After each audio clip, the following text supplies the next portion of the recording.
Yun. Dagdagan uli natin. Kabila naman.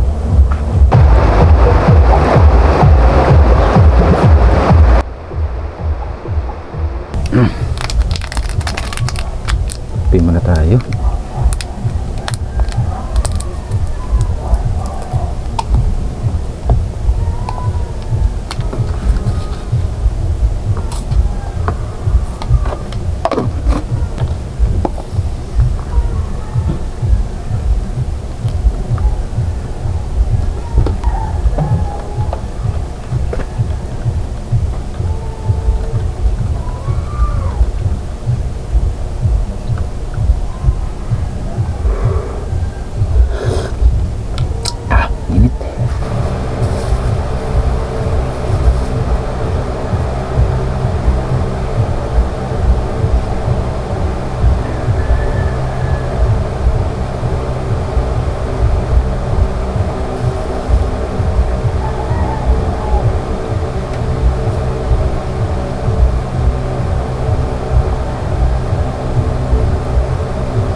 Magandang araw, panibagong episode. Ngayon po ay November 13, araw ng Miyerkules. Meron pa tayong isang oras para mag-ikot-ikot. Ang panahon natin ngayon ay mainit. Maganda ang ating araw.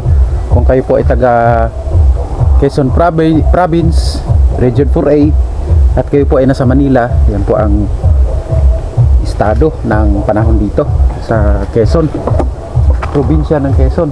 So sa inyo po mga kaprobinsya, kumusta po ang panahon ngayon sa inyo? Sa amin ito, mainit. So ang gagawin natin ngayong umaga ay lalagyan natin ng net, at meron tayo ditong sako net tsaka tali. Haharangan natin yung daanan ng itik, kasi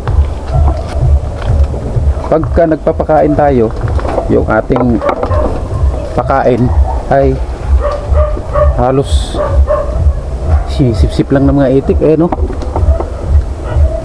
Galing yan dun, yan. So gagawin natin, haharangan natin to, ang part na haharangan natin ng sako net. Dahil pagka naghahagis sa pagkain papunta dun, wala, ang bilis lang maubos gawa ng mga itik. So ang gagawin natin, linisan muna natin saglit, at yung mga basura na nandito ay aalisin muna natin na mabilisan. Yan, yung mga nakatambak dito, aalisin natin to para malinis na yan. Pinagpilian ko lang yung pwede itapon, at yung iba ay nagagamit pa. So sa bagay, nagpagkape na rin naman tayo kanina. Ito yung kape tayo kanina para kahit pa paano may sapin yung ating tiyan. Ito yung lalagyan natin ng net, yung part na yan, kasi dyan lagi lumulusot yung itik. Yan. Ngayon ang gagawin natin is siguro sa loob.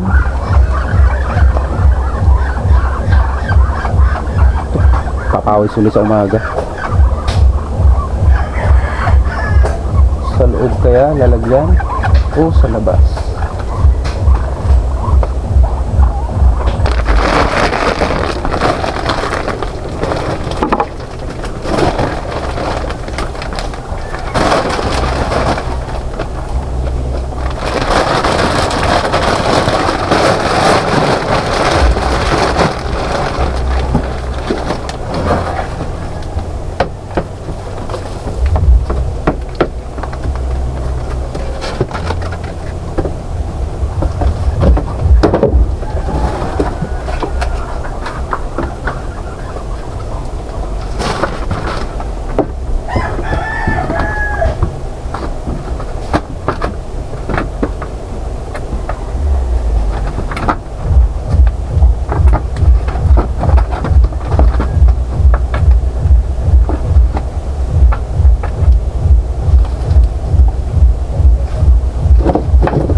Nalagyan na natin ng isa. Dagdagan uli natin. Kabila naman. Wala naman sana problema kung makikihalo yung itik sa manok. Kaso lang, halos hindi na nakakakain yung ating manok kasi nga grabe kumain ng itik. Dapat talaga separate ang pagkain nito nila. Hindi pwede isama kasi pag sinama nakakaawa yung manok. Halos talaga hindi makakain.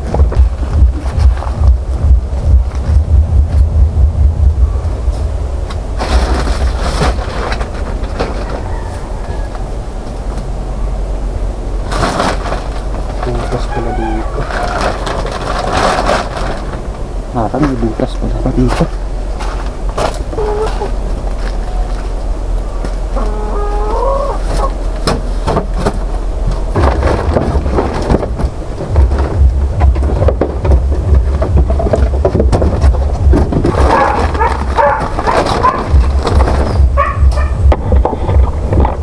Sa may mga alaga po na itik at alagang manok, relate ko sila dito kasi minsan nakakainis. Magpapakain ka na sa kanila, nagpakain mo na, tapos magpapakain ka sa manok mo, hahalo uli sila. Ay talagang minsan nakakapaltik. Kaya gawan lang natin na paraan, kaya natin hinarangan to.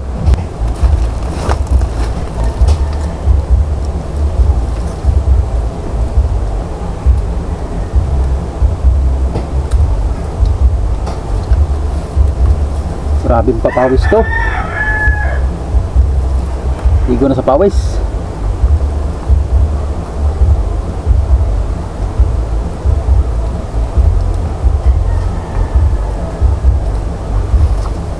Lipas ko pala dito.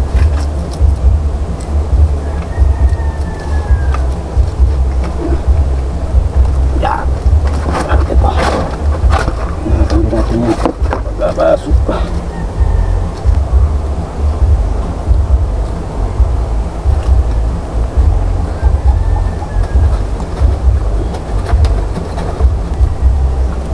Disclaimer po sa mga nag-aalaga po ng itik, wala naman pong masama. Kumbaga atin lang i-separate sila. Meron silang sarili nilang pakain at meron din sarili pakain yung ating mga manok. Kaya may mali din po ako dahil hindi ko agad ito ginawa, kaya umabot sa ganun.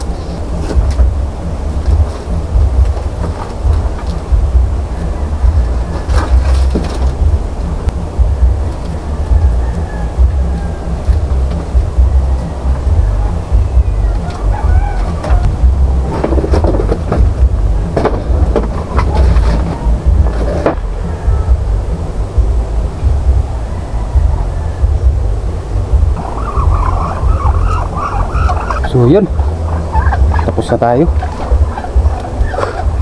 Pansamantala, ay, yan na lang muna. At 8:40 na. Prepare pa tayo sa ating pagpasok. Pasok pa tayo. SGs pa naman. Meron pa tayong isang oras mahigit para mag-prepare para pumasok. So yun, kahit pa paano ay nalagyan na natin ng harang. Pinapakain naman sila, kaya lang talaga kailangan i-separate. Kasi pag hindi i-separate yan, kahit yung mga yan ay busog na, dadali pa rin ang dadali yan. Kaya kailangan natin ng gawan ng paraan. Pagpapawis tinuli. So kahapon galing tayo sa Ma'am at Sir Villa. So talaga busog na busog po tayo kahapon. At yun, bukas tayo ay mamaya madaling araw pala. Tayo ay maaga. Ako ay maagap dahil may meeting sa Cubao. Siguro Papa Manila tayo bukas. At pahinga muna tayo dito. Bukas lang naman. At yung laban ng volleyball sa 16 ay hindi ko po alam kung makukuha na natin kasi ang laban bukas na, nagpanabay eh. So wala tayong magagawa kasi talagang unahin natin yung trabaho natin kasi yun ang pangailangan natin pang araw-araw at yun talaga ay kailangan sa trabaho at hindi pwedeng lumiban. Kaya naman bukas ay magpapamanila muna tayo. Ako pala medyo maaga ang alis ko mamaya, for sure mga alauna. So pasok natin ngayon alas 10. Magpapahinga na lang sa break time ng isang oras, siguro matutulog na lang, pahinga na lang muna. May break time naman po kami na 1 hour. Ikaw nang bahala kung anong gagawin mo dyan sa 1 hour, matulog ka, kung anong, basta i-consume mo yung 1 hour. Gaya kahapon, consume natin, pumunta tayo ng pestahan, kinonsume natin yung 1 hour, so walang problema. Kaya mamaya siguro papahinga na lang ng 1 hour para mamayang madaling araw at ang uwi natin yan, ang uwi ko pala ay for sure alas 12 o alauna na ng madaling araw. Pero kinabukasan naman ay day off. Kaya for sure niyan sa November 15, kasi ngayon ay November 13, bukas ay 14, seminar o meeting, and then November 15 ay rest day natin, yung offset kung tawagin. Kung jumuti ka ng halos magto 24 hours, kinabukasan walang pasok. Kaya hopefully merong magagawa. Sarap po sa umaga, nakakapagpapawis nga lang, ayan dumi. Merong itik doon. Ang lakas pa din pala mangangagat ng itik, manuka. Kasi kahapon lumapit ako, gawa ng naglilimlim ay tiningnan ko, ang dami itlog, nasa 12. So nagalit. Tiningnan lang naman natin, syempre naglilimlim, talagang magagalit yan, no? Kaya yun, so wala pa talaga tayong magawa dito. Kahit pa paano naman yung ating ginawa doon na pagharang ay pansamantala lang naman yon. Pansamantala lang muna, kahit pa paano maharangan lang. Nauna kasi laging pakainin si itik, and then nahuhuli yung manok. Gaya kahapon, bukas wala ako.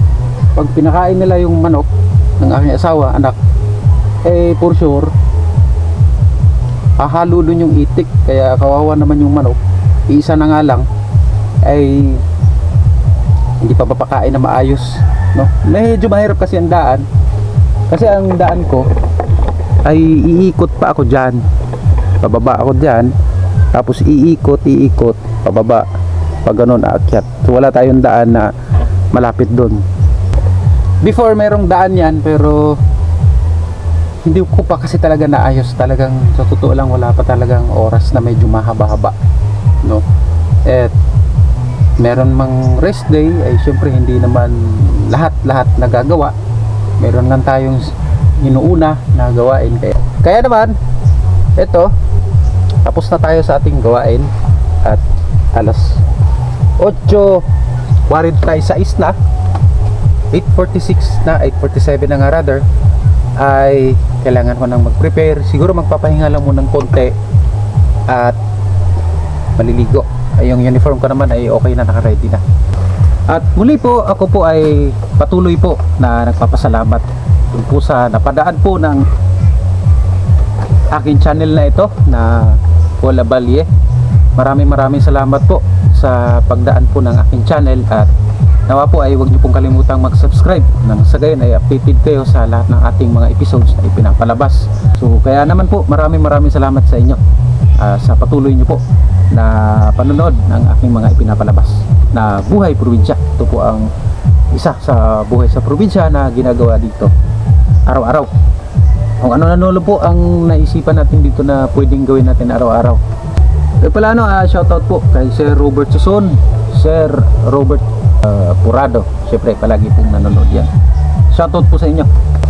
Ingat po kayo palagi, at nawa po yung video natin bukas ay abangan nyo po yung pagpunta natin sa Manila. Medyo nakakaya ng konti, pero memories din naman kaya okay lang yan, no? So muli, salamat sa panonood at pagsubaybay ng ating mga episodes na pinapalabas. Mag-ingat po tayo palagi. God bless. Salamat po muli and cheers. May oras pa.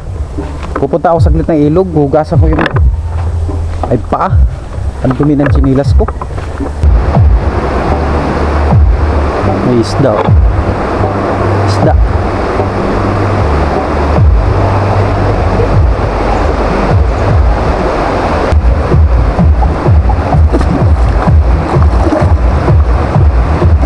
Para sarap paligo ah.